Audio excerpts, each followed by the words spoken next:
All right, welcome everyone to the Women of Ring podcast. I'm super excited today to talk to Katie Wan. We're going to hear all about Katie and all about PSA, and we'll see if we jump into other topics as well. But just to jump off, I feel like if I start to do a little bit of introduction of Katie, I'll probably tell you guys what she's going to tell you in her intro. So I'm going to turn it over to Katie real quick. And Katie, just tell us a little bit about you and your journey into PSA and like non-PSA. Tell us Yeah. what you're up to. Yeah. I mean, one thing I just realized that hopefully I'm not hijacking the ring part of Women of Ring. We'll do like a small little subset, Women of PSA as well. I love it. But yeah, my name's Katie Wan. I'm located in Los Angeles. I am the club director of Urban Desert PSA, a certified trial decoy, and I just started my journey as an apprentice judge for PSA. So I guess one thing that's interesting is I'm not actually a dog trainer. A lot of people that I work with are professional dog trainers, have their own company, pet dog business. I'm actually a mechanical engineer. And so my day job has nothing to do with dogs, which I actually find really convenient and refreshing. I know a lot of people get burnt out when they're going from working dogs for their job and then working for their hobby. It can cause like some stress, but it's really nice not to have them be the same because it's like an actual nice break as a hobby for me. Getting into PSA. So I kind of stumbled into PSA. I was just doing like pet dog stuff with my German Shepherd and my Shar Pei at a facility out here in Los Angeles. And my dog just kind of fell into my lap. He'd actually a foster fail.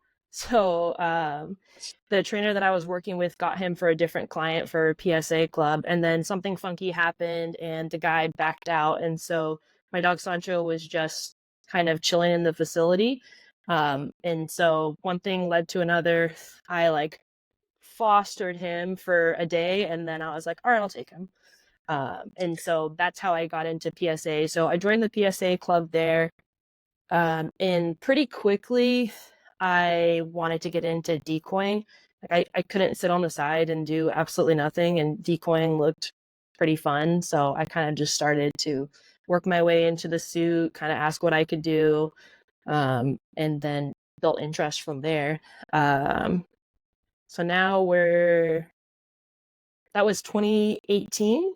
Yeah. So now we're 6 years later and here we are. My dog now, he just got his level 2 in PSA in Nice. 20. Yeah. So now we're training for the 3s, which is a whole difficult journey and we're learning a We will lot. talk about that for sure. Yeah. It's a whole new fun experience, but I'm learning a lot, so that's good. But I certified as a trial decoy in 2022, which was pretty fun. Except for at my decoy cert, I also blew out my ACL on yeah, on the final catch. So after that, like I had surgery like a week later. And then the doctor was trying to just like keep me off of my knee, which I kind of sort of listened to. But yeah, I think I was decoying trials, at least like sitting in the chair, which is kind of like the rite of passage for PSA decoys in the level 1 obedience. You sit in a chair and you like shake some cans and stuff. But I make a joke that I sat in every chair and jacked every car on the West Coast that year. That's awesome. Yeah.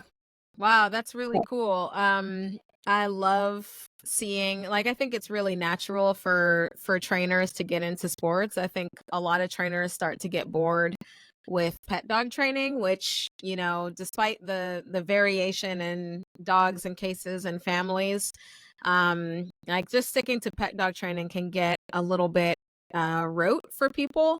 And so I think it's really natural for trainers to step into a sport that has, you know, a lot more variation, and it can challenge trainers. Like, you know, I think a lot of trainers are trainers because They like a challenge, side by side with some creativity. And so they jump into sports for that reason. But I love when people who are not, like they were dog enthusiasts. They were not working with dogs in any capacity, get into sports. And not, you didn't just get like, it's not like you just stepped in as a competitor. You were like, I'm gonna do it all. Yeah, I'm like deep in it now. Yeah, yeah, you're like PSA extraordinaire at this point, which is really, really cool. So, as you know, so you've been a handler and you're training. Are you training Fat Tina now? Oh yeah, I have two dogs. So I have Sancho and Fat Tina. So Fat Okay. Tina is like 9 months old. She's a lot of fun, and yeah, we're on our PSA journey right now with her. Yeah. Okay. So you'll be two-time handler, decoy, judge. So far, what has been your what's been the aspect? I'm sure there are no favorites, but what do you feel has been the aspect that you've most, I don't know, gravitated to, or the one that sort of pulls you in the most? Definitely decoying. Like it's sorry, buddy, he's taking a nap on the floor. Don't tell him. But yeah, I think I've learned the most decoying. Like Mm. if I'm at when I tore my ACL, I couldn't do a whole lot, and I was just kind of like on the side watching people train. I'm like, wow, club must be really boring for people that don't decoy. Because it like it keeps you engaged, and I'm doing stuff the whole time. It's like a nice workout, and you're not only learning with your own dog, like you're out there learning with every dog that's on the field. So Yeah. you're like, I feel like I'm more immersed in the entire experience when I'm out there training. And I love trial decoying. It's a ton of fun, and that's probably how I learned the most about um, the sport and the scenarios and the different levels. Um, in PSA, a lot of times they'll want you to have competed in your level 3 before you already apply to be an apprentice judge. So I'm working on that with Sancho. We're going to show later this year for the first time in our level 3. But one of the things that has given me a lot of insight outside of showing a dog is decoying in the level 3s too. So I think that's been a huge advantage for me as a trainer as well, kind of understanding the dynamic of what the judge is thinking about and how the decoys are going to play that out on the field. Yeah. But even above that, like I also like being a training decoy quite a bit. You get to spend a lot of time with your club dogs, and it's really fulfilling, kind of like watching them from where they started at and going through all the different challenges and seeing where they're at, and what you and the handler can build them to be. That's probably a little Yeah. bit more fun for me. Yeah.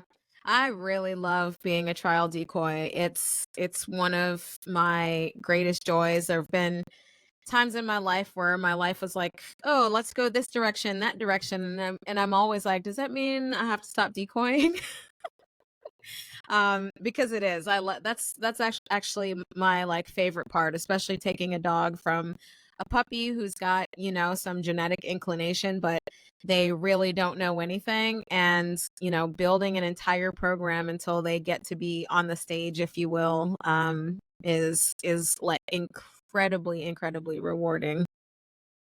Yeah, and now as like a training director, I'm starting to have some people in my club showing the PDCs and the ones there's trainers that came in with different levels of experience, but we also have some like homegrown dogs that I've kind of started working from like the ground up. So they're starting to compete, and that's super fun and rewarding to see them do that too. And the handlers too, like they step on the field and they've got the trial nerves, and you just trying to be supportive, like breathe, you can do this.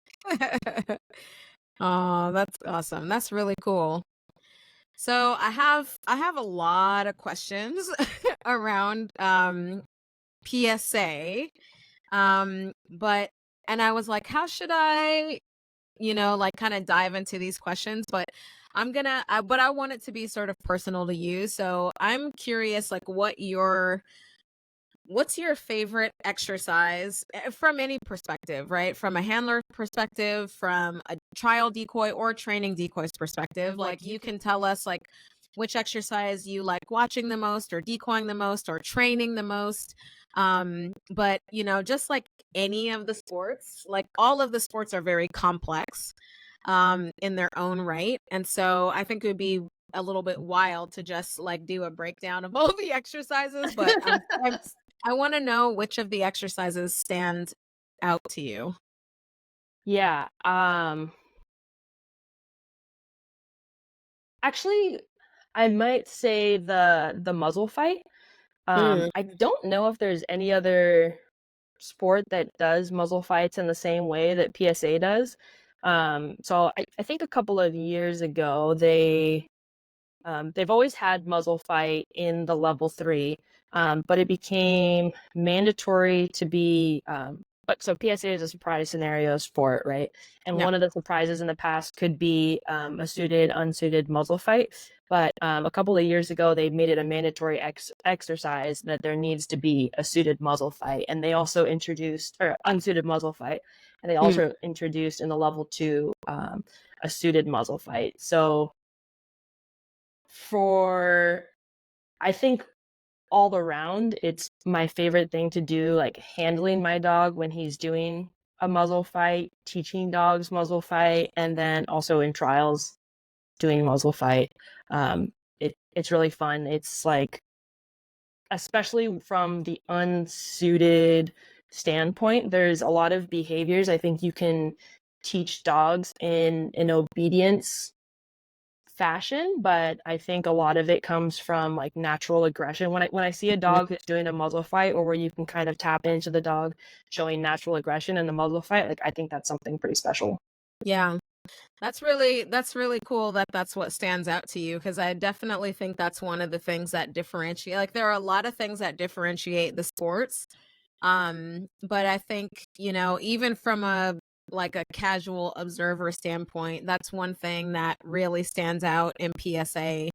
And I think also just as far as the dog's attitude, that's one big differentiator between, you know, French ring, Mondioring, and then PSA. So that it makes sense to me, but that's cool. I did not expect you to say that. I didn't expect me to say it. I thought of it as you're asking the question. I'm like woefully unprepared, and normally it takes a while to think about that. But I was like, oh, muzzle fight. This is a good answer. Yeah. Yeah, that's really interesting. The only other place I've seen muzzle fights, or, you know, a muzzle exercise, I actually wouldn't call it a muzzle fight, but is in Belgian ring in the object guard, which I think is cool. They have an object guard with a muzzle and an object guard without a muzzle. Yeah. Which I think, and I've heard some people who've trained for Belgian ring, and they're like, no, my dog was doing it for real. Like it wasn't like some trained structured exercise. They're like, when I put that muzzle on my dog, like he's legit just resource guarding his object. Yeah, Um, it's definitely cool. And you can tell when a dog is muzzle fighting out of like aggression and power versus they're like, oh, I see sometimes people will teach it as like an obedience behavior with like a toy or mhm. something, and like that's like a is a cool creative way to you can try and train that. But like when there's a dog on the field and you're fighting them and they're like, I want to mess you up, then you're like, Right, oh, right, this is right. special. You have to be a special kind of adrenaline junkie to love that. Yeah. Mm. Yeah, it's interesting because once I finally retire Lexi from ring sport, we started, you know, we kind of jumped into PSA, and then I realized I was like, well, this is so different that if I want to title her, get her any titles in French ring, I better do it now before we go to PSA. So I backed off of PSA a little bit, and I'm going to try to do French ring with her, and then we'll jump back into PSA. And I feel like she's such a sporty dog. She definitely, there's a little bit in her that wants to bite people. But I don't know that we could bring that out in a productive way for her in sport. So we'll see. But she may be one of those that we're like, you know, playing around with toys. And it's funny, like I took her for some enrichment, and we did some muzzle fighting on a table with Joel Monroe, who I love, and he's, trust him, and he's really, really great at what he does. And Lexi was like, what am I supposed to do here? Like, she was like, I really want to bite this guy, but like I can't because I got a muzzle on. So that was with zero prep work. So probably not a great example of the way that you guys do it, but it's a pretty hard jump for nothing to muzzle fight on a table. Oh, I know. I sometimes when we go do these I call them enrichment days because it's like we're going to step way out of the norm and just throw something new at the dog and kind of see how it goes. And so I trust Joel, so I was like, yeah, let's try it. Yeah. All right, what's number 2 for you? Your second most interesting.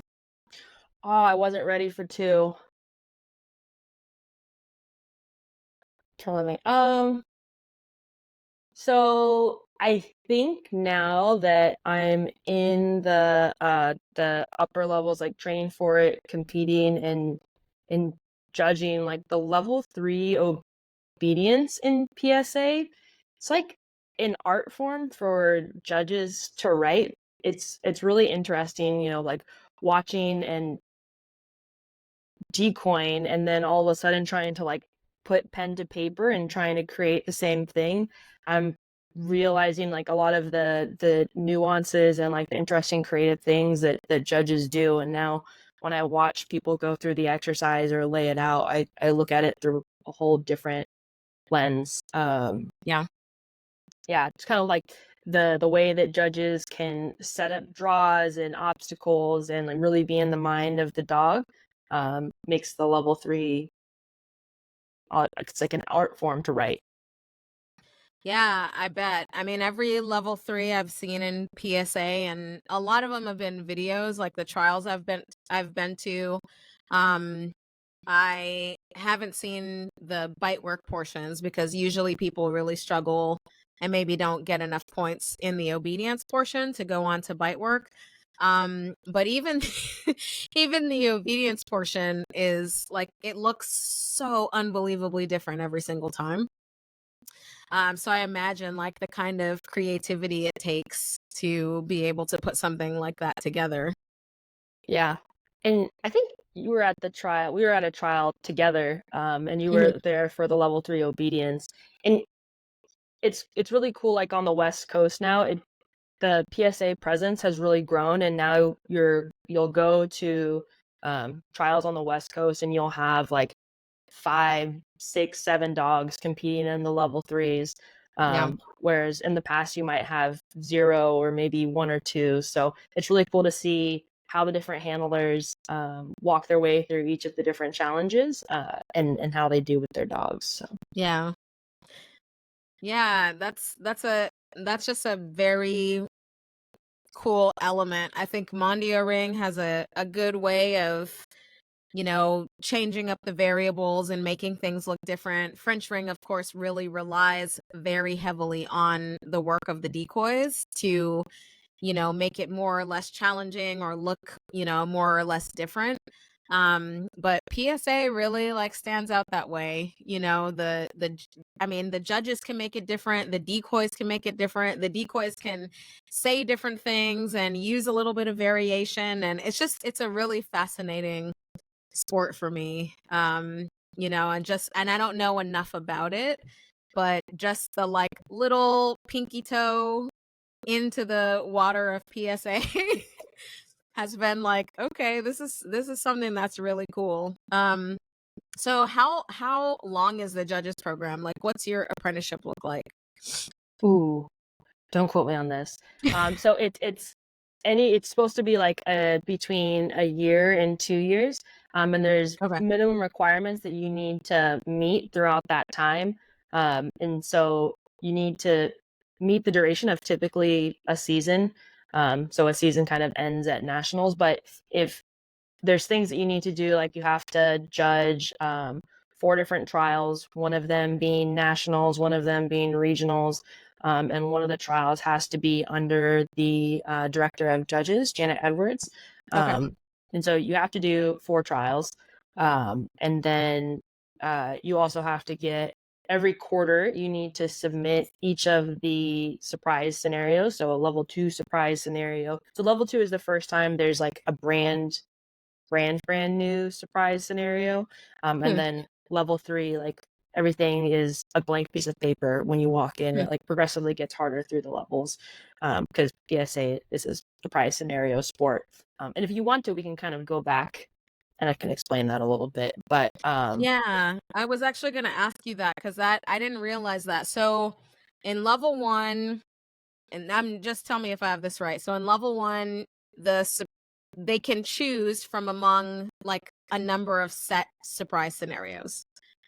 Is that correct? And then in 2, are there set surprise scenarios? It sounds like there are some set surprise scenarios, but do they introduce one like judge written surprise scenario?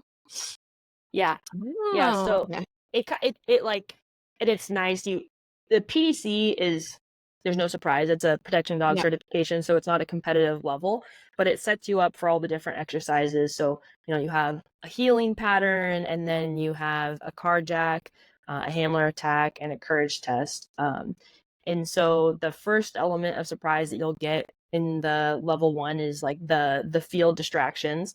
So they'll have toys, distractions, everything littered across the field in the level 1, but the routine is still set.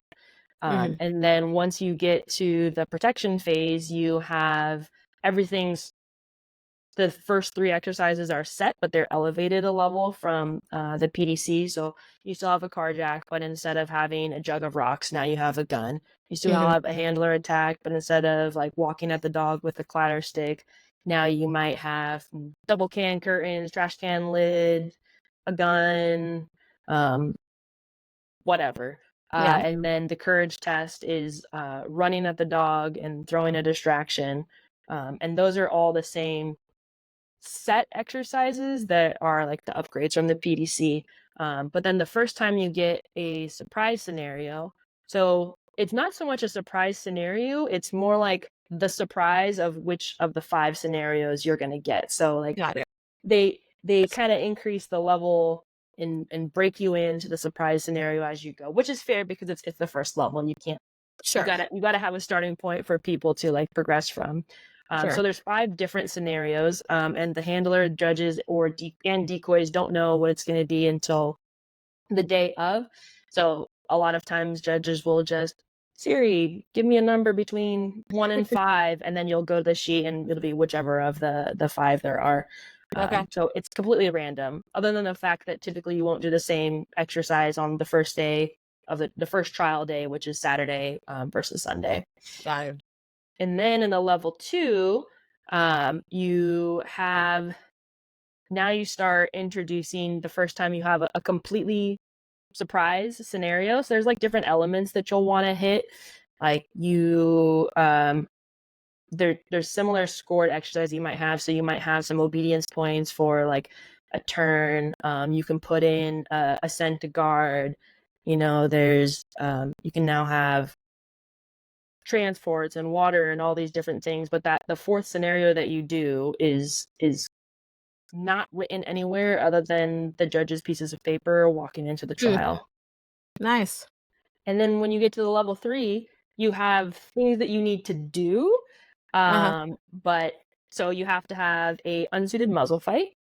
You have to have an environmental scenario, which is typically like if you've seen a PSA trial, decoys might be in like a room of doom, like a tarp covered tent, with like all the regular stuff, chainsaws, leaf blowers, Just regular stuff, chainsaws. guns, smoke, all the regular PSA stuff. Yeah. And then you'll have some kind of a courage test. And then you'll have a call off scenario. But those are just like what you need to do, and how that's achieved and how that's scored is completely up to the judge on that day. Wow. This is, it may be a little challenging question, but have have people felt like, or shared or complained about any like level of unfairness?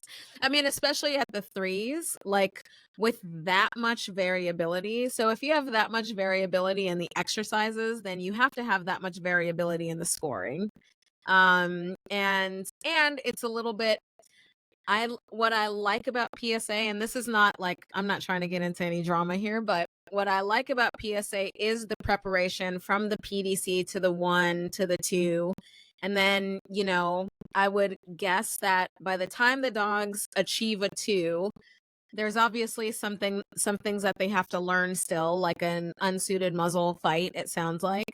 But they should generally have the foundational skills to be able to accomplish much of what's in the 3.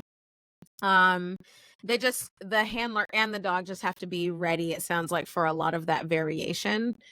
But with so much variation, is there pushback in the community for any like standardization at the level 3? Oh, at the level 3. Yeah. Okay, sorry, I was thinking all levels. So every judge is going to score things, potentially somewhat differently, but in all of the trials that I've apprenticed for, what they'll typically say is like, we're on the same side of the paper. Like, we should all be able to identify, is this a passing routine or is this a non-passing routine? So one, I guess the scenarios have to be fair, right? And then PSA for judges has a really strong mentoring program. So one of the things you have to do, as I mentioned, you have to submit all 4 obedience bite work scenarios for the level 3 and 2 quarterly. And you send that to a senior judge to review, and they'll give you feedback on like, hey, this element is fair, or hey, this isn't tough enough. And then they'll send it to the director of judges for any additional feedback. And then for the first 2 years after you do complete your judgeship, I think that's a word. Apprenticeship. Yeah, your Then you'll have your scenarios reviewed going into it to make sure that they're all to the same standard of difficulty, being like it needs to be challenging enough to be a level 3 scenario, but not so challenging that it's impossible. Okay. I really like that. That's something I'm gonna suggest actually in Mondioring for the judges. Because, like in Mondioring, we have a great judges program. I just completed it earlier this year. It's really, really good, with a lot of emphasis on learning from international judges, which is great because I think that they tend to push the limits a little bit more than the US judges. So you can get that feedback and you can see what they do and get new ideas. But we actually don't have anybody within any of the apprentices or even judges is welcome to to say like, hey, this is what I did at this last trial or anything like that. But there's not really a process for feedback, and not in the same way. And that's one of the things I noticed too with the decoys in PSA. The PSA decoy camps, I'm sorry, I'm kind of jumping into like a different place now, but there's so many things we could talk about. I know. It's actually making it harder for me because there are so many things that we could talk about. But the decoy camps were incredibly impressive to me. A friend of mine, we were on the Mondioring decoy committee together, and he had been telling me, he's like, we should do something like the PSA decoy camps. Like you have to go and see one. And when I finally got to one, because it was in this area, I was like, holy shit. Like this is what it should be like. I mean, it's extremely well designed to me, like in every possible way. So maybe you can talk a little bit about, just talk about some of the things that happen at a decoy camp, and then maybe I'll share some of the things that I observed. But I was pretty blown away by it. Yeah. Where to start? So I did 2. The first time I did a decoy certification, I did not pass, and I am like very, very grateful that I did not, because it caused me to like work like much harder and perfect my technique, so the second time I came out I could be like, yeah, I nailed that. Nice. But a lot of people, because they're so challenging, a lot of people will not pass the first time. And Mhm. decoy camps will have, I've seen them with up to like 20 people in them, and they always fill up very quickly. Yeah. And the pass rate can be somewhat variable depending if you have like a really strong camp in an established area, or maybe you have a newer camp, and you only have one or two standouts. But it's definitely like, I'll see maybe like 5 to 8 people will typically pass. But it's 2 days. And like the first day is, well, first of all, as a whole, if you've ever watched it, it's very physically demanding, Mhm. um, intentionally, right? Because PSA trials, you might have to do 10 courage tests like back to back to back. So one of the things that Sean, the director of Decoys, wants to see is, can your technique stay consistent from, the first catch on Friday or Saturday till your last catch on Sunday, because you need to have the same standard for every dog. Yeah.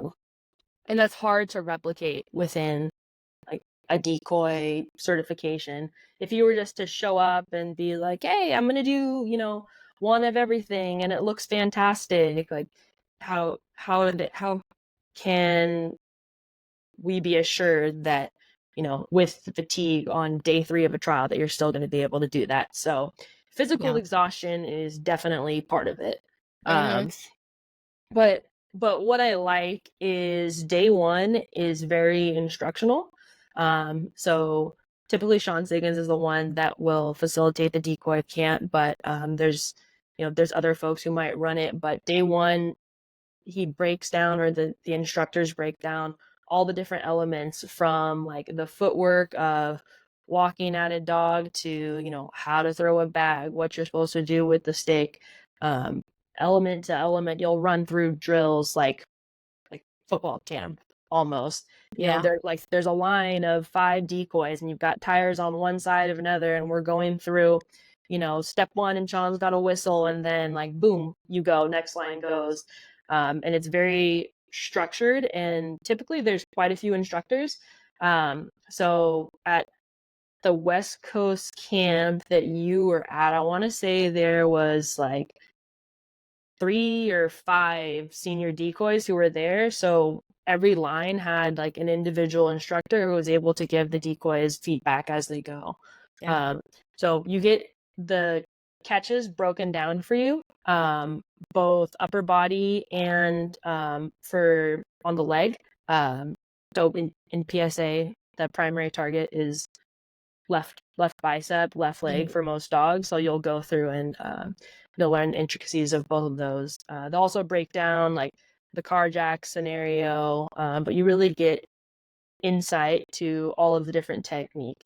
And in between that, you might be, you know, carrying a 30-pound sandbag, doing suicide sprints, or throwing tires and doing all kinds of things. But it's mixed in with the technique, so you can see like how the physical demand kind of changes or does not change your technique. Mhm. So day 1 is a lot of coaching, but you should get through every element. Like you should be getting from PDC walking courage test to at least, the first couple times they're having you run through like a running level 1 courage test. And then day 2, the training wheels come off a little bit. Now it's time for like, they want you to be successful, so they want to give you all of the information, not just like, hey, show up, catch dogs, whatever. Right. You'll still learn a lot. Like I don't recommend it, but I have seen some people who have never done PSA before show up to a Mhm. camp and they get significantly better. But they're not necessarily in the running to be like a PSA decoy. So it's still like a good learning opportunity for everyone, especially on that first day. So day Mhm. 2 training wheels are off. You'll kind of like rip through the same drills that you might do on day 1, and then you'll go through. You should be doing your handler attacks, level 1 courage tests. There's a lot of different exercises that go on. Let me pause. What were your impressions? Yeah, I mean, you touched on a few of them. I loved that there were so many senior decoys there. And for those listening who have, never seen PSA um or never been to a PSA trial, like I've been to a few trials now. I try to make it to every PSA trial that's up in my area, and then I went to the decoy camp. I only made it there for one day, but the thing I've always observed in PSA is the incredible amount of support. At trials, like you can tell who's in which club, right? So when there's a competitor out at the fields, just like in any sport, you see their club members like, up by the fence, cheering the loudest, but everybody's rooting for them. Everybody's rooting for each other. Um and I could see at the decoy camp, like, like Katie talked about those like lines of 5 decoys, because they're all sort of broken up into teams. I don't know if they stay in those teams for the course of 2 days or, just for certain exercises, but they were all supporting each other and really supporting each other. Nobody was just out for themselves. And I feel like, in both Mondioring and in French ring, I have a lot less experience in French ring, but in both sports, like I've seen a lot of like, well, we only cheer for our own club members. We only support the people that we know. So like you might see somebody that's a newcomer in Mondioring, and or maybe they've traveled to a trial, so they're somewhere where they don't know a lot of people, and like nobody's cheering for them.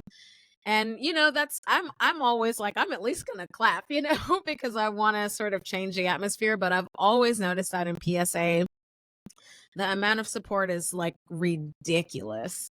And that was something that stood out to me. It's like everybody was just there to support each other. The senior decoys were wildly impressive to me. A lot of times at a Mondio ring decoy cert, you have your jury, and then you might have competitors that are around kind of cheering for people and supporting people, but you typically don't have other decoys there. And so the setup is a little bit different. PSA's got camps that are structured, they're well promoted, right? Like people know about them ahead of time. And there's a request. I mean, there's a day, right, for senior decoys.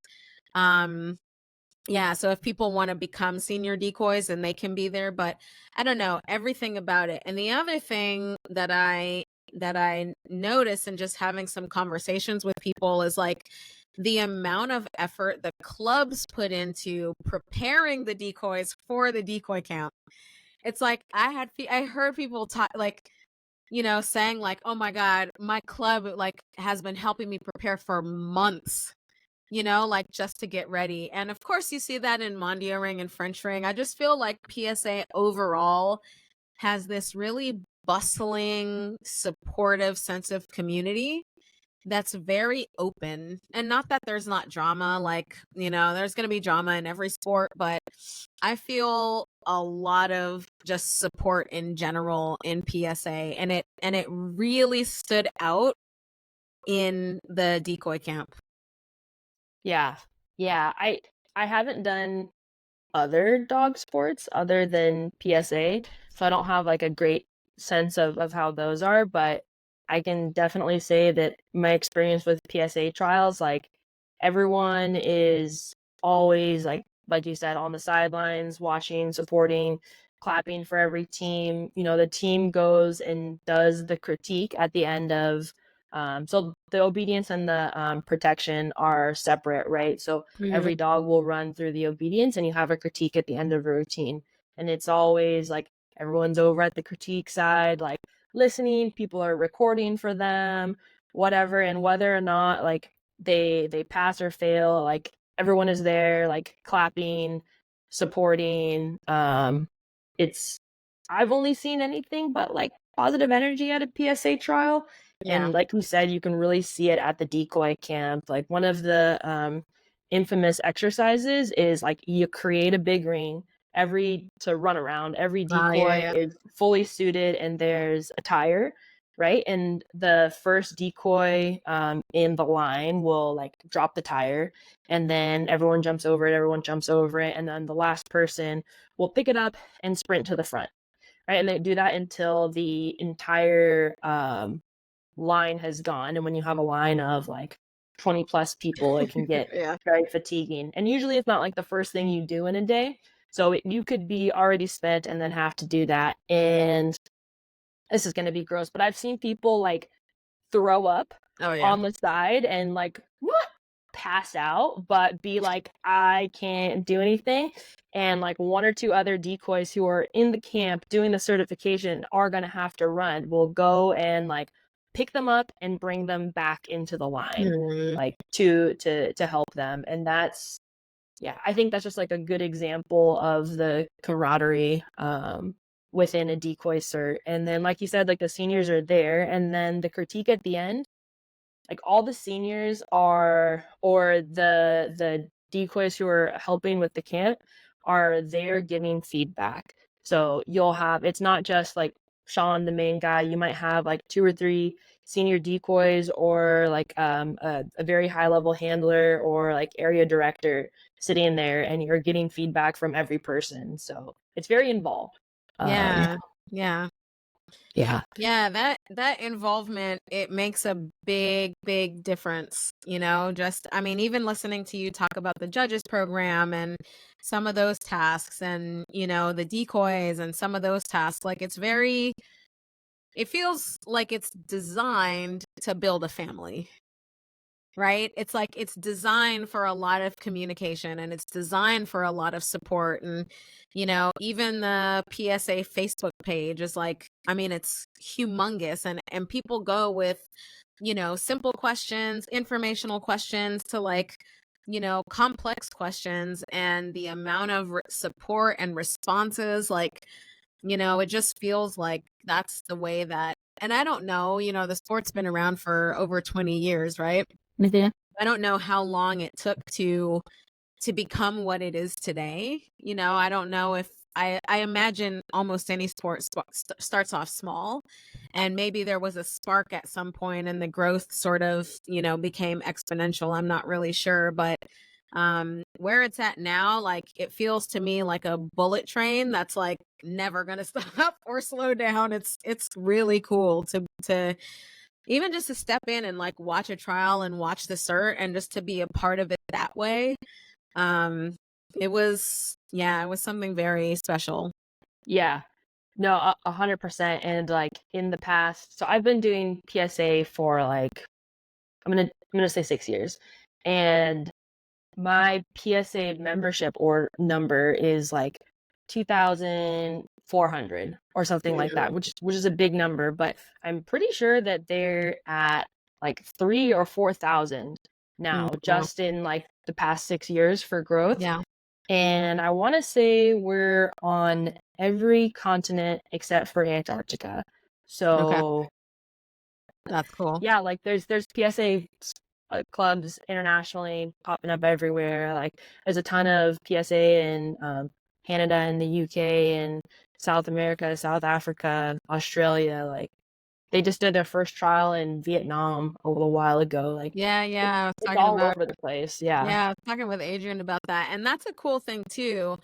um to have an American sport that gets adopted in other countries. Mondioring and French ring were adopted by America, and so we're constantly looking to other countries for learning and, for advancement. It's cool to have a sport that was founded here in the US, where, you know, it gets to grow out from the US, and not just be adopted by the US, which is kind of a cool thing too. So like the decoys here have these great opportunities to go around the world and decoy trials, and like it's just cool. Yeah, I'm going to Canada next Wednesday, so that's Nice. really fun. Nice. For a trial, for a seminar, for all of the above. For a trial. Yeah, Cool. Cool. so it'll be fun. But yeah, like something else that just like triggered in my mind when you said Vietnam for some reason. Like PSA wants you to be successful. And so one of the things they like, it's very inviting. And one of the things that they do for new clubs. So every year, every registered club needs to hold an event, whether it's a trial, a training day, a seminar, whatever. You have to have one PSA sanctioned event. Mm-hmm. But one thing that's really cool is in your first year as a club, PSA will pay for an instructor to come out and do an introduction to PSA seminar for the club. And so like that, if you're just, you know, 3 people somewhere and you're like, hey, we want to register and start a PSA club, and you put your papers in, like PSA will reach out to you and try and figure out how to get your introduction to PSA seminar set up. Wow. That's awesome. Yeah, so again, it's like it's designed for growth. It's the design of, you know, and I just use this word. It's not really design, right? Like there's people behind it. There's, you know, there's a big engine. Like I was just looking at the number of judges alone. Like I mean, it's just crazy. It's just crazy. And I love that. Like that kind of support is what allows for such incredible growth. So that's Yeah. really cool. So I want to ask you, kind of jump into, like, did you ever feel coming into PSA, like somebody jumps into Mondioring or French ring, and especially if they want to decoy, it's absolutely going to feel like it's, you know, sort of a man's environment. PSA has so many more women decoys. But when you came in, did it feel like I'm sort of stepping into this like man space, or did it feel very welcoming? No. I mean, there's a lot of men who decoy, but it doesn't feel like a man space to me. Uh-huh. Um, and like there's other female decoys who have like paved the way, and I've only been trial decoying for like, I don't know, 3 or 4 years or something like that. But from the start, it's never, I've never been at a trial and felt like, oh, you're a woman, you know, or like Yeah. you're different or you can't do something else. Like it's it does not really cross my mind much. I don't know if that's a good answer to your question. It's Well, always it's been a very great welcoming answer. and supporting. Yeah, no, it's a great answer. You know, again, like I'm just coming in and observing, and it's never appeared that way to me. But you know, as someone who has more experience and has been in the sport longer, I was curious.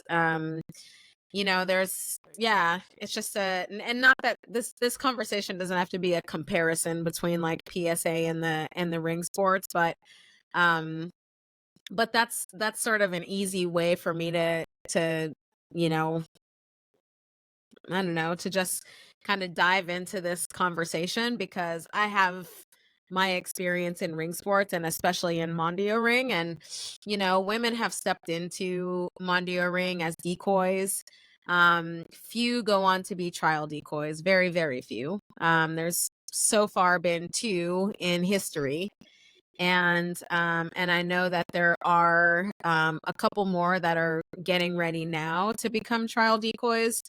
And you know, I would say like you know, the emphasis on leg catches and that technique like definitely can be a little bit more intimidating in the ring sports, but I don't know. It's just another one of those things in PSA that really impresses me. Like I went to a trial that you were decoying at, that was all women decoys and a woman judge. And I was like, damn, like, I think it was just a fun statement, right? To do that.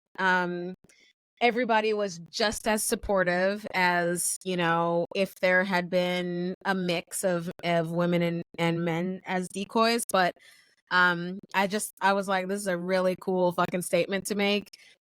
This is great. I felt like the energy was a little bit different. Like my observation from the sidelines was the support from the judge to the decoys was really unique, I felt. It wasn't like anything I had seen before. Like, and I almost was like, God, are they all like camping together and like cooking for each other? And like, it was so, there was just this closeness and just this support. And I don't know, I thought it was really amazing. That was definitely the favorite trial that I've ever done. It was a lot of fun, and like a lot of the decoys at that trial, I'm friends with, and then Mm. Sam, who's the judge, I'm also friends with. She's gonna be judging the trial that I'm going up to in Canada. Nice. So was just like a very professional, but like loose, relaxed environment where, I mean, in general, when the judge knows the senior decoy, or the decoy as well, like they take a lot Yeah. of the input from the decoys on how, like, hey, this is my vision, I want this. And then like a lot of the judges will take your input, like, oh, what if we do it like this? And that trial was fun because Sam was just like, Adrienne was a senior decoy, Mhm. and so she's got tons of experience, and Sam just like took all of our feedback and was like, that's a great idea. Yes, we'll do this. But that was a lot of fun. Yeah, we did get a little silly on the field. Yeah. In the spirit of PSA, though, like in the level 2s, you can talk, but you're not supposed to be aggressive. Mm. So a lot of times that's when your fun, silly banter can really come out. Yeah. Yeah, no, that trial was really something else. Like it was something special. And I loved the relationships, that you guys shared on the field. You could just see it. You could see it, you could feel it, and it was like just this really great dynamic. Um, so that's very cool. A question came to my mind that I like spaced out on. Um, Man, it was a good question too, but it'll come back to me. Was it about decoy? It was about something. Uh, Yeah, no, that's super cool. So I do have a question training wise. So one of the things that I noticed and this did not surprise me, it didn't surprise me at all, but I noticed when I started, you know, doing a little bit of PSA with Lexi, like Lexi is now 7. She did Mondioring her entire career, up to level 3. We trialed internationally, and um, and she's generally a pretty biddable dog, but and also I need to throw this part in, like we had not trained. So we did her last trial in April, and she had gotten some injuries on the long jump. So I was like, I'm just gonna let you rest, like, because she would get injured on the long jump and then we'd rest for like a month and then start building up again, and then she'd get injured again. So I'm like, this time I'm just gonna let you like really rest, for months, like soft retirement, and we'll pick something back up in the fall.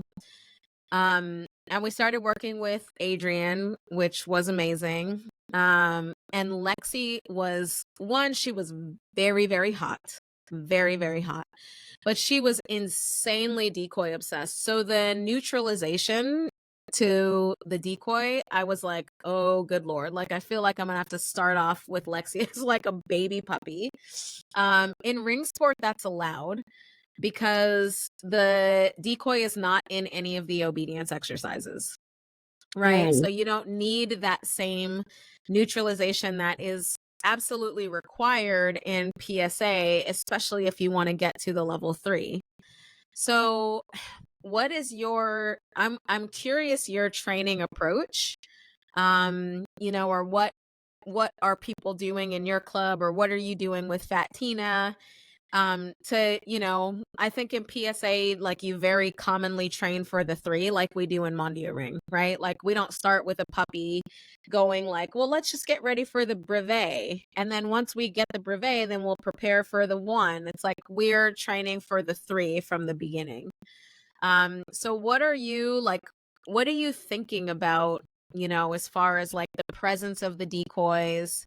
Because we could talk a lot about training, but I'm really specifically interested in how you prepare dogs to have all of that decoy presence and distraction that's going to eventually come in the 3s. Yeah. And I'm just gonna speak to like how I do it and what I do with my club. But although PSA is like a bunch of it looks like controlled chaos, all of the skills are the same with like extreme generalization. So Mhm. like the down that you're doing on a sterile field is ultimately like when your dog is in the down in the back of a 4x and you have decoys running by, like a down is a down. If you down, you should just stay down. So a lot of the behaviors or like the way that we'll train things are just like incrementally increasing variables, um, very, very slowly.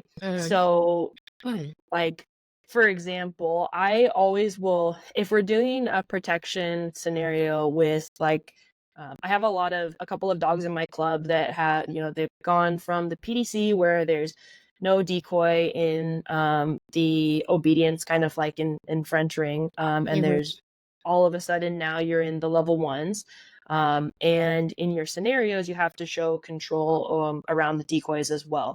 So like, an example is, you have a tunnel or a jump or some kind of an obstacle, and you have 2 different decoys on the other side of it, and you do a little bit of healing, and you leave your dog in a down in front of the obstacle.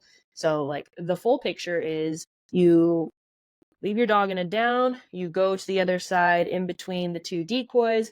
One of them, like once you get there and you turn, one of the decoys runs away and the other one stays there passive. You recall your dog through the tunnel, you turn and you send your dog for a passive bite on the one that's still there. So that's the scenario. Mhm. When I'm teaching that behavior to a young dog, it would be like maybe the last rep we do that in the training session, but I would tell the handler, like, hey, you're going to start with your dog. The decoys are out there. You're starting with your dog in a down. You're going to go to the other side of the tunnel. You're going to come back. You're going to reward the dog. You're going to go to the other side of the tunnel. You're going to go pat the decoys. You're going to come back. You're going to reward the dog. You're going to go to the other side of the tunnel. One of the decoys is going to run away. They're going to come back. You're going to go back and reward the dog. So, like, I try not to rely on corrections when it comes to decoy neutrality in the beginning. Like when they're older, Sure. Sure. they kind of understand the behavior. That might be where it comes in a little bit more, but like I'd rather set up a scenario for the dog to be successful and then just like get reps of them not breaking and running after the decoy or not breaking and going through the tunnel, and kind of like build them up that way. So the last rep might be like, okay, now I call my dog through the tunnel. I might go put them back and like do the sequence again. On the very last one, I might call them and then send for a bite. But I don't want them coming onto the field, seeing tunnel, 2 decoys, and think, got it, I'm going to go through the tunnel. I'm going to bite one of these decoys, because now they're going to be sitting at the other side of the tunnel, just like loading or like wanting to Sure. hit the obstacle, go to the decoy. And so like it's all baby steps. Like that's training for the level 1. And I do similar setup for when I'm training the dog for like the level 3. So we might start an obedience session with Sancho, and I might have him like in a down, either on like a place board or with a second handler who's doing a back tying. And instead of just going from like, hey, you're in a down, 5 decoys run out with like guns and all kinds of stuff, like better hold your down, I'll do like 3 different reps. It's like, 1, I've got the decoys like walking by, making like some like, hey, gentle noises. The next one, I might have them like jogging and bringing the volume up. On the 3rd one, I might have them like running, and on the last one, they might be like guns a-blazing, whatever, but I reward in between, and I make sure that like it's fair for the dog as I incrementally increase it, because I don't want the dog just like breaking, getting corrected, because they get on the field, they break, they're not going to get corrected, they don't have collars, they don't have anything on. I don't want that to become a habit for them. Sure. Yeah. So, and it sounds like, the sort of tilting the scales as far as how much bite work and obedience. Like in the examples you gave, it's like, 90% obedience and taking the time and breaking that down and making sure the dogs are nice and stable. And then, in that last rep, maybe the dog like gets sent through the tunnel to the passive decoy or whatever it might be. I think so. We have in my Mondio club, we separate out our bite work and obedience. It works really well for most of the dogs.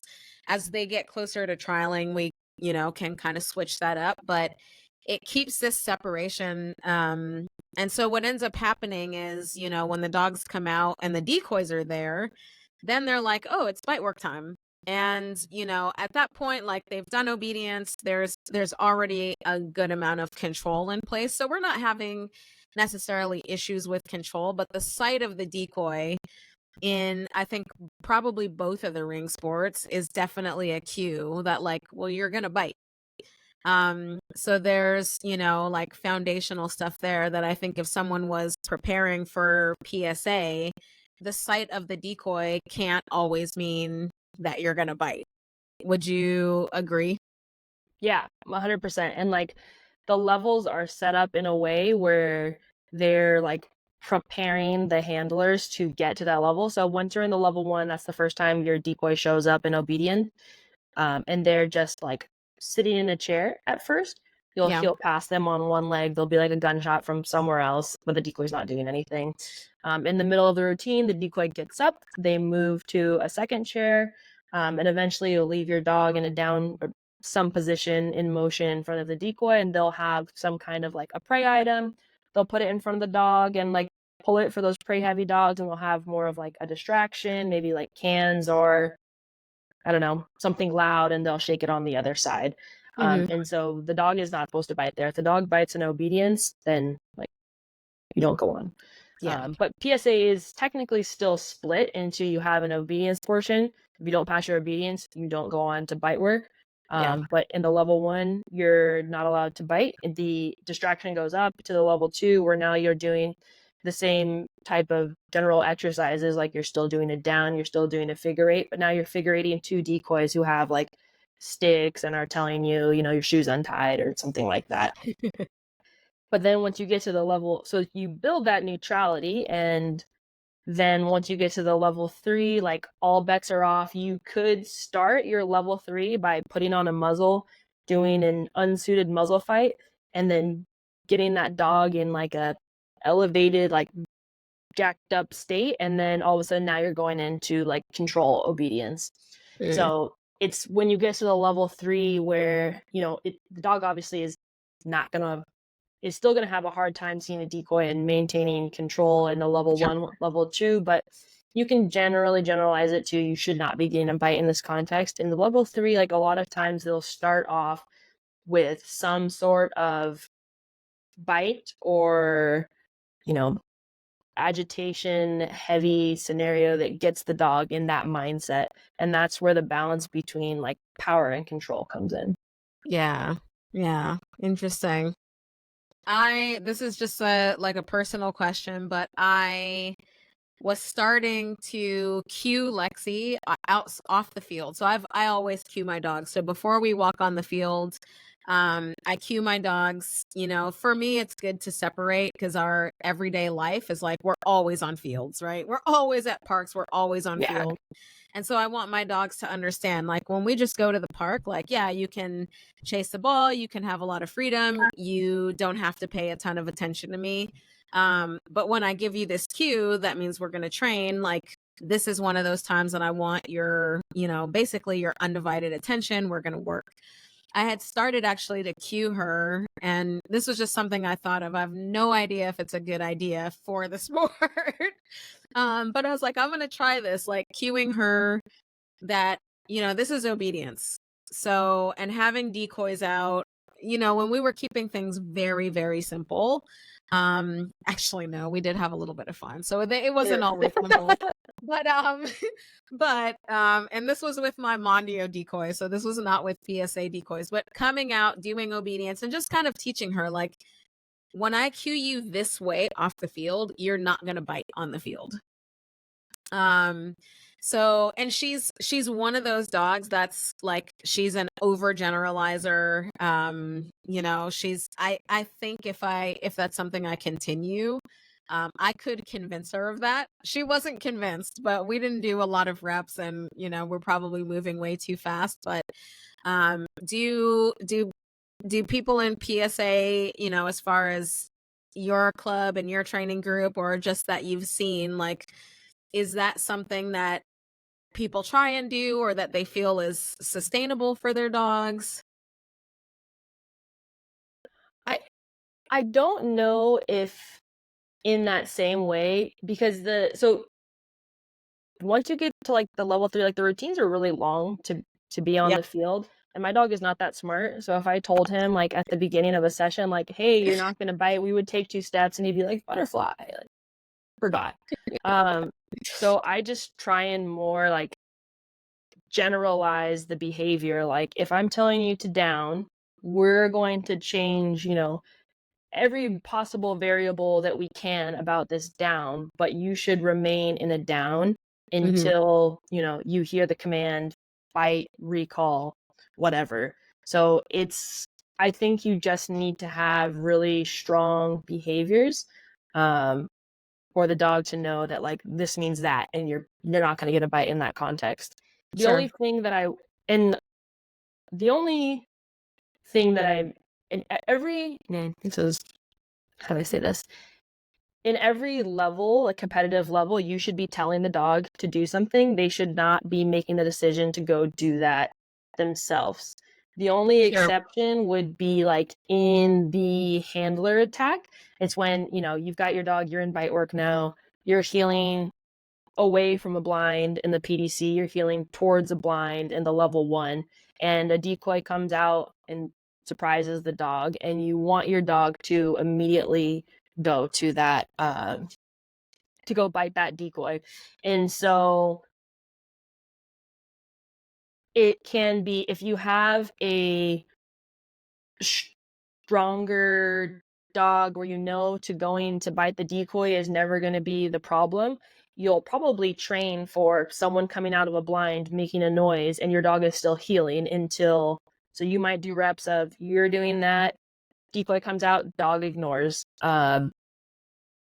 with the stick and with the distractions. For some dogs, I wouldn't do that, who they might get like, if they are having a hard time switching from like obedience to like aggression, I wouldn't recommend that at an earlier stage, because that might Mhm. cause conflict and they might think like, oh, I'm wrong. And so in those cases, you might just be like, you hear the cans come out, Sure. you go and bite. But I think it just comes to like those generalizations where you show the dog all the pictures and they should really just be keyed in to what you're saying. They don't make a lot of independent choices Mhm. until you're in the level 3s, and that's when you kind of need your dog to be able to make some independent choices. Yeah. Okay.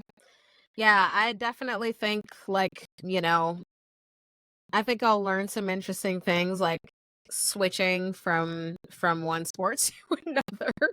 But yeah, it's stuff to think about. I mean, I feel like in some ways I'll kind of have to think out of the box with this particular dog, because just like you said, like, this dog, she's super sporty. She's mostly like, I would say she has a high level of biddability.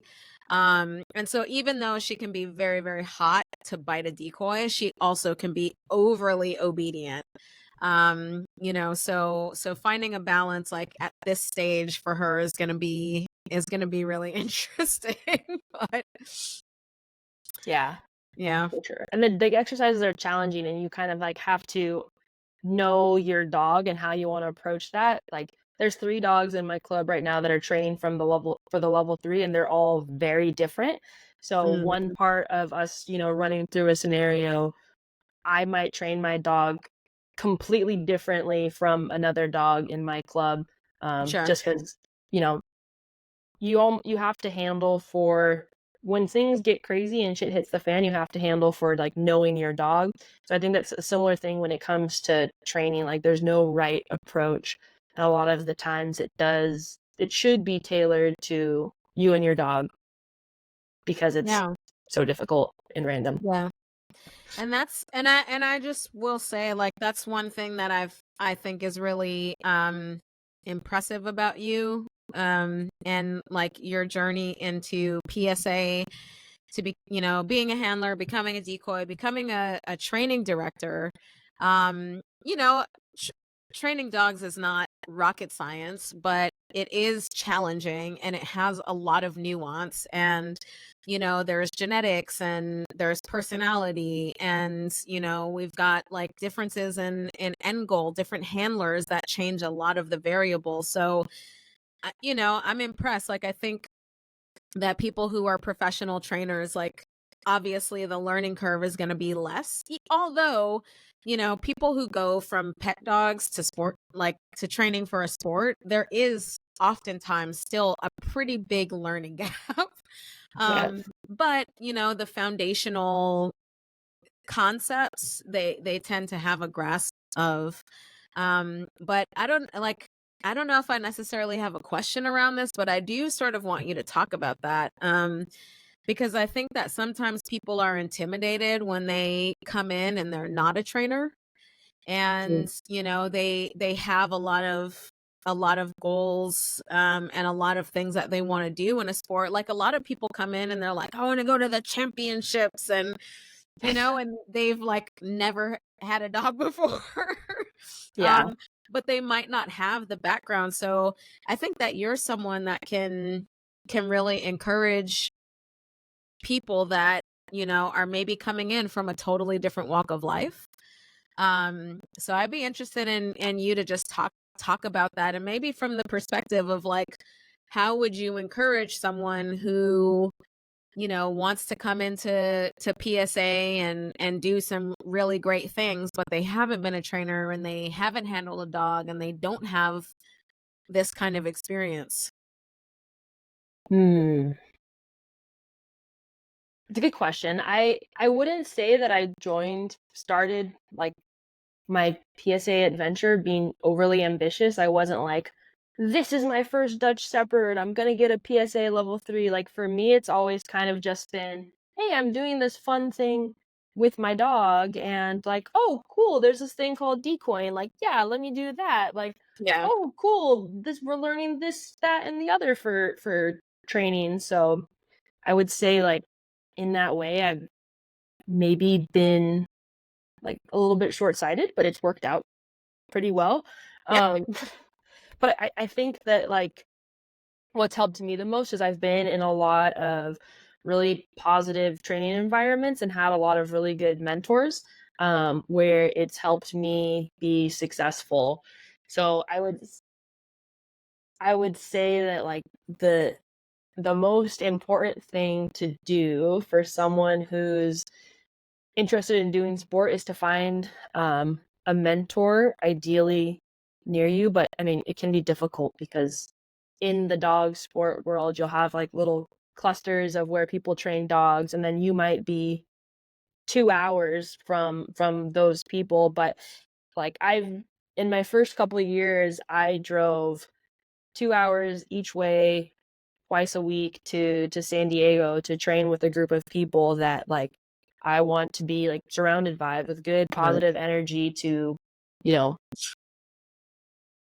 support me as I learn these different things. So I think mentorship and having a group that you like to be around is probably the most important thing. I don't think there's like a school or a book that really teaches you how to like PSA or handle very well. Like a lot of it is what I would call on the job training, Yeah. you know? And in order to do that, like you need to have a good mentor. So I would just recommend to people to find someone that they can relate to, like spending time with.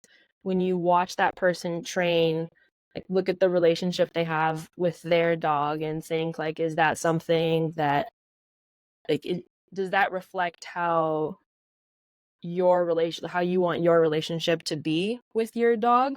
And I guess also like how they interact with like their club members and that type of stuff. Like I always tell people, when you go check out a club, like go 2 or 3 times without your dog and just like observe the club culture. Like, are people like asking for advice and like helping each other film stuff and giving feedback? Like, are the more experienced people giving the less experienced people feedback, or is like everyone kind of like on the side on their phone, talking? It's more like a private lesson session, for the decoy than like an actual club environment. So I would say the most important thing is surrounding yourself with a good club or good mentors to help you on your way.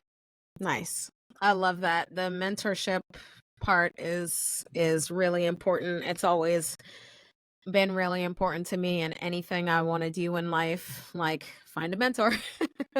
Yeah. And learn things the right way. And it's certainly like, I think you're you're obviously smart and dedicated, and like you took all of that and you like soaked it all in, because in 6 years like you've accomplished some pretty amazing shit. Like starting off from someone who was like, yeah, I'll take that dog. Yeah. I'll take it. It's So cool. yeah, so that's really cool. But yeah, the mentorship is really important. And finding those people that you I really like that you talked about, watch someone's relationship with their dog, and if that's what you want your relationship to look like, then, there's probably a lot to be said about their process and what they're doing. So that is very cool. Is there anything else before we like close up? Is there anything you want to just share about PSA? Any parting words, parting ideas, anything else that you want to share? The other thing for PSA, I know people get frustrated by this, is that there are everyone I get messages every day about people wanting to join my club, and it like pains me to say that we're full, because we are. Like, I have so many handlers and dogs in the club. Like, I can't take any more people in, and I think that that's at least, especially in the clubs I know in California, like all of the clubs are typically full. And so it can be frustrating for new people who like want to get into the sport to join and get their foot in the door. Yeah. So I would just say, like, don't there's actually a cool group that I just did like an event with in Lambok. I don't know, they're like an hour or so north of Santa Barbara, but it's just like a group of people who are interested in doing PSA, and a lot of them had mentioned like, yeah, like we wanted to join a club, but like everywhere is kind of full and pretty far, so we're just gonna start our own club. And I'm like, this is great. I love it. I love you guys. So I kind of just like went out there to like help them a little bit and give them some advice, and they are all looking at like resources online, and they put together like a little seminar, and some of the other clubs, like some folks from Bay Area came down, and the conversation was just like, hey, if you guys, if you have any questions, like I can come up. You guys are welcome to come to our club for like a training day. Like you guys can stop in. But what I like is they kind of took the situation into their own hands, and so instead of just, I can't join a club, they're like, all right, we can do something about this. Like we can start a group together. We can bring other people in who can teach us about PSA. Maybe we bring a decoy in once a month and we go to seminars. So that was something really positive and cool from that group. And for other people, I would also recommend, even if a club is full, like trying to go be helpful. I've had well, this is kind of a different situation, but there was a guy in my club right now who just came to club to like sit and learn and decoy for a year before he even got a dog. And like at that point in time, it was like, yeah, of course, like you're a club member, like you're committed, like not a question. Like, so it's good to see people. Clubs are full until, I like to say clubs are full until they're not. So if you're a very committed person and you continuously, show up with no other expectations, then like I just want to learn and watch, and maybe that's kind of like all it is. Most clubs don't have a problem with someone coming just to like watch and learn. So I would just be open-minded and try and take some of those opportunities maybe. And who knows, if you're a dedicated club person who's at club, helping pick up the field, getting there early, staying late, like a spot could open up for you. As once you start getting to know the people and creating relationships, right?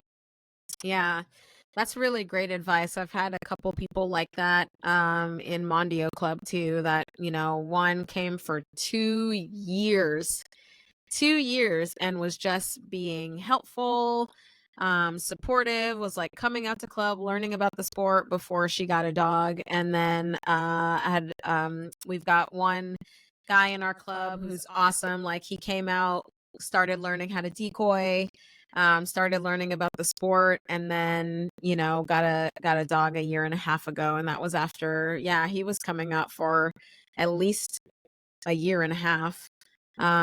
So it definitely shows something, and I think that idea of like, come on out and learn, and actually be helpful, because a lot of clubs, like PSA strikes me a little bit like Mondioring, in that it's very much a team. It's very much a team effort. You need a team for setup, you need a team for cleanup. The fields are not simple like an IGP or a French ring field, where you just need the 6 blinds and a couple things here and there. So having the help is really nice, and then you start to develop those relationships. And I know, for me as a decoy and as a training director, and it may or may not be the same for you, but I really want to go to club and enjoy the people that I'm spending time with, because that's my time off outside of work. And so, like if I'm able to build those relationships, it's definitely helpful for me. Yeah, like when we have a new member, typically we don't anymore because we're full, but like when we were going through that process and we had space, it would be, someone would show up, they would show commitment, and like everyone would provide input on how that person fit into the group before I'm just like, yeah, you're in, and so it's really, you spend so much time with, or at least I do, spend so much time with people that you train dogs with. It's like, you better like them. Yeah. It's one of the things, like, a few things keep me up at night, and one of them is the people in my club. And if we run into a training problem, or we need to get a dog to a certain, like, to the next level, then I'm like up at night thinking about it. And that's what if I'm going to spend time thinking about other people, like, like be up at night for that. That's what I want to be thinking about. I don't want to be thinking about drama. I don't want to be thinking about this person said this or that person said that. It's like, I want to be thinking about like how we're going to level up together and how to get through training challenges. Yeah, 100%. The only thing that I did think about, because I get this question a lot from people, is how to get into decoying. I get questions from people a lot like, hey, and I get it a lot from women, especially. Yeah. Hey, I'm really interested in decoying. How do you go about doing that? And I would say it's a very similar answer to what I just said, for getting into a club. Like, find a mentor or a group of people where you like what you see when they decoy, and you might need to be patient. Like, sometimes there's people, it takes dogs to build decoys. And so if someone wants to come and become a decoy, like even who's already in my club, like I have to be very strategic about what dogs can help them learn. And a lot of times it's like my dog, or the upper level dogs. So we'll have to like take away from the training session to, spend some time on like basic development, which for me is fine, because if I'm investing in my decoys, like, it's because they've put in the time. But it can be, people will want to, I want to learn how to decoy. I want to show up to someone's club and immediately jump in the suit. But you have to realize that like takes a toll on people's training time and can sometimes be like detrimental to the dog if you do something weird, and if you're causing the dog to second guess something. So find a mentor or a club, and even if you don't have a dog, just like show up, watch, be helpful, and like maybe be prepared to show up for 2-3 months before you can even like put a suit on to be a distraction. So like, be patient, be willing, and be persistent, but not annoying. Love it. Love it. Yeah.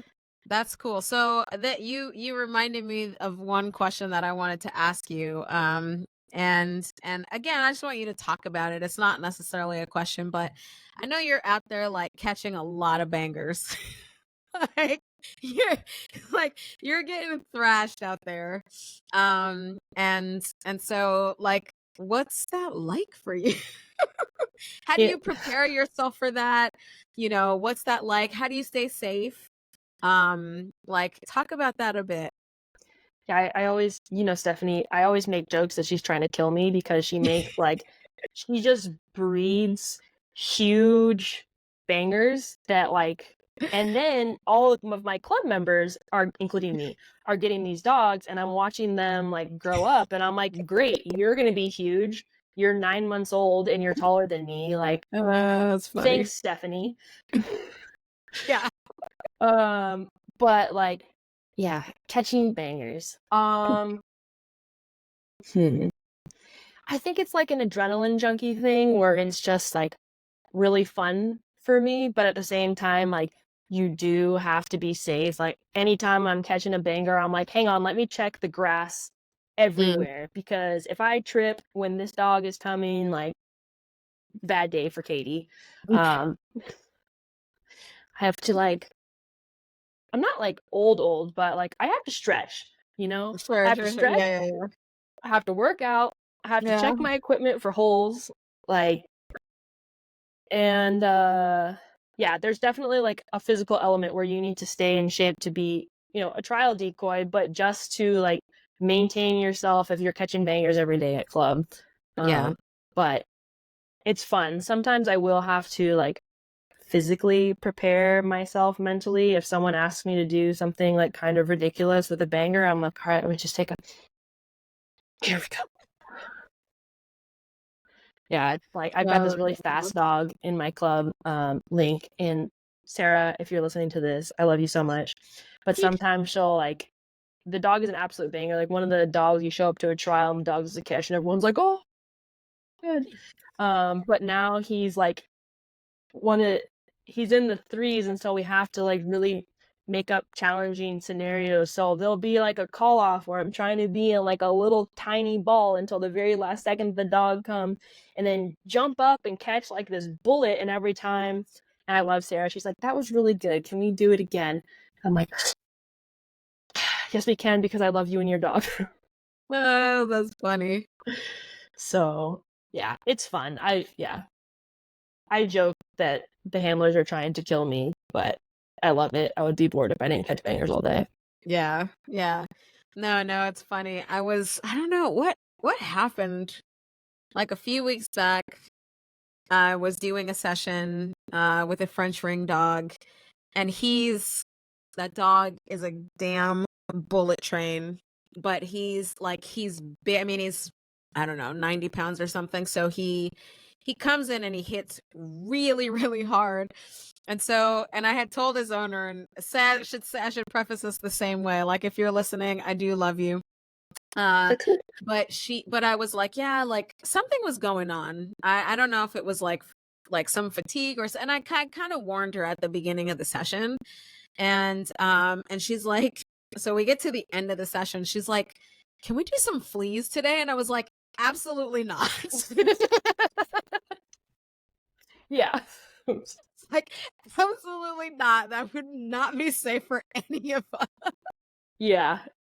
But yeah, it's funny with those dogs, and it's really interesting for me because I'm like, they don't need to be that big or that fast. And why are you making them bigger and faster and biting harder? Like the ones that we had harder, before were fine. I'm like, I love my little sporty 65 pounder. Like, she'll push you around the field, but she's not gonna knock you on your ass. She's not gonna she bites good, like good compression, never had any issues there, but she's not sending you home with all kinds of bruises and needing ice baths and stuff like that. So yeah. And one other thing, I'm really good at falling. Like I get, if you like bail on a dog, you're doing the dog a disservice. So sure. if you're just like staying on your line with a banger and you get your footsteps wrong, like yeah, you might go for a ride. Yeah. So I think learning how to fall safely and get up with a dog on you and not like hurt their neck is also a very, very important skill. Yeah. And going back to decoy camp, that's one of the things they teach you. Like they'll put, a line or something on your bicep and simulate like, hey, you just fell. This is the dog. They're pulling you around. Like this is the safe technique to get up. Yeah. And a lot of the times for like decoys in my club, like I'll put like my dog on them when they're on the ground and like we'll slowly get up, or they fall down. I'll be like, all right, let's like take the time to like do this correctly. You know how to get up safely. But yeah, I'm incredible at falling. I did judo for a really long time and martial arts. So you have to be good at falling safely. Yeah. It's a core skill of mine. That's a really important skill. I was watching this video today of a decoy from Greece, a friend of mine, and he's in a trial. The dog bites, and this is a flea attack. I hate flea. I hate leg fleas. Oh my god, I know. You guys are crazy. I know. I don't. So here's my little secret: is like I'm like trying to start a sport, and I like eliminated the fleas. I'm like, decoys across the world have been like, please let's stop with the flea attacks. But anyway, so going back to this decoy, so the dog bites him on his right leg. The dog flips himself over because he's on the outside of the leg. So he rolls over. So he's like freaking 360 on his neck. And watching this decoy process everything that was happening was so impressive, because you can like the decoy stayed on his feet, but then he's like, oh shit, the dog's upside down, so he fell intentionally. I think I've seen that video. Yeah. Did it go viral for dog people? I just saw it today. Oh. But this decoy has actually done this in a different trial. Yeah. I'll send it to you and you can see if it's one that you saw. But I'm actually going to ask him for the video. So for those listening, I'll put it on the Women of Ring Instagram page too, because it's like he's really, really good at falling. And he's really, really good at just like like in the moment, and in a moment, for those of you who are listening who aren't decoys, like there's a lot going on. There's a lot that a decoy has to be, attentive to and thinking about. It's not one of those things that your mind can kind of go blank. You really have to be attentive to everything that's happening. So thinking on the fly the way that he did in this video, I'm really truly impressed by it. So he falls intentionally because he's like, this way, like there's no way standing that he could right the dog. It would not Right. have been possible. So he falls, and then he kind of flips himself and he helps the dog, but now the dog's neck is 180 instead of 360. And then he realized, like, oh shit, I need to flip again. So he does a second flip, and then he stands up and shoots the gun and just goes on. Like, I mean, it was so impressive. So that, just that kind of thinking, that kind of technique. And when you have, like you said judo, right? Yeah. Yeah. So like when you've done judo and all of those things become second nature, it's hard to figure that stuff out on the fly if you've never done it before. But like when I first started decoying, I actually, like early on, I was working with police dogs and some KMPV dogs, and a lot of stuff was upper body. And when I started doing leg catches and working with Mondio dogs, I would just get in the suit and just fall and get up, and just falling, no dog, right? I'm just in my house or in my yard, fall and get up, fall and get up, falling, and just practice, fall and get up. And it's, that's one of those things I think a lot of people underestimate, is like, just practice stuff without the dog, Yeah. like work your moves, like work your safety, like drill that stuff. By Mm-hmm. the time I started really catching leg dogs, I had done hundreds of reps just in my home and in my backyard. So I would just add that. Well, I did a women's decoy camp in Canada, and I was like, when I'm going to show you guys some stuff and we're going to catch dogs because we only have a few days together. But when you go home, this is what I want you to practice. Like when you go home tonight, like, get something to eat and like get in front of a mirror and practice these moves. And the ones that did it, I could tell they did it because they came the next day and they were ready for pivots and they were ready for catching dogs. So getting your muscle memory is such an important aspect of decoying, and that safety element is critical. Yeah. Like it's all like technique wise too. When you said that about the seminar, I was thinking like a lot of times, Sean will say it and it's super obvious. You can tell who went home after day one and was in like the hotel lobby practicing their lines and like their catches and their turns. She's Yeah. like, how did that person get so good overnight? Like Yeah.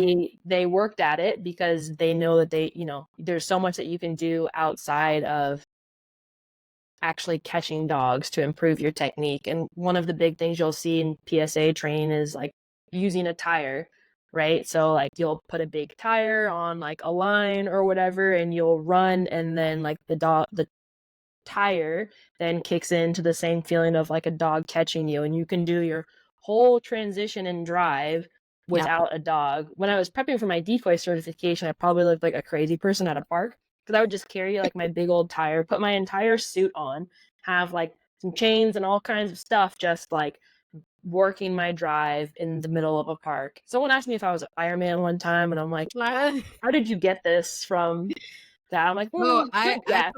I prepared for the firefighters exam. I can tell you exactly how they got that. Oh, okay. Oh yeah, you put on a heavy suit and you start like carrying it around.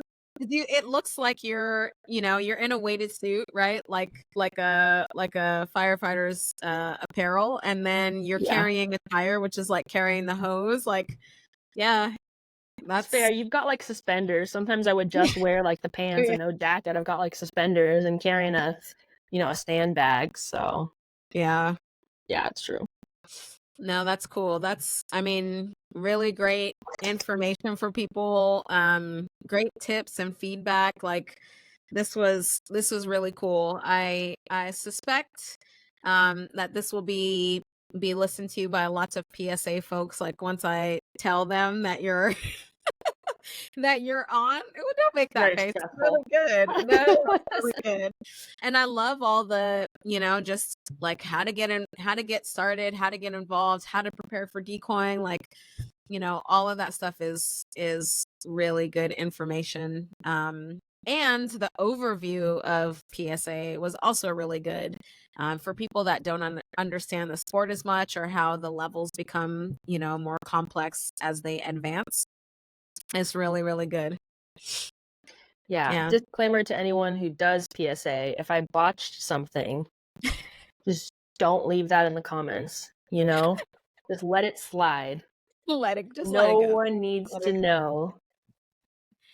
know. So before we wrap up, do you want to share any like socials, or where people can find you if you want people to find you?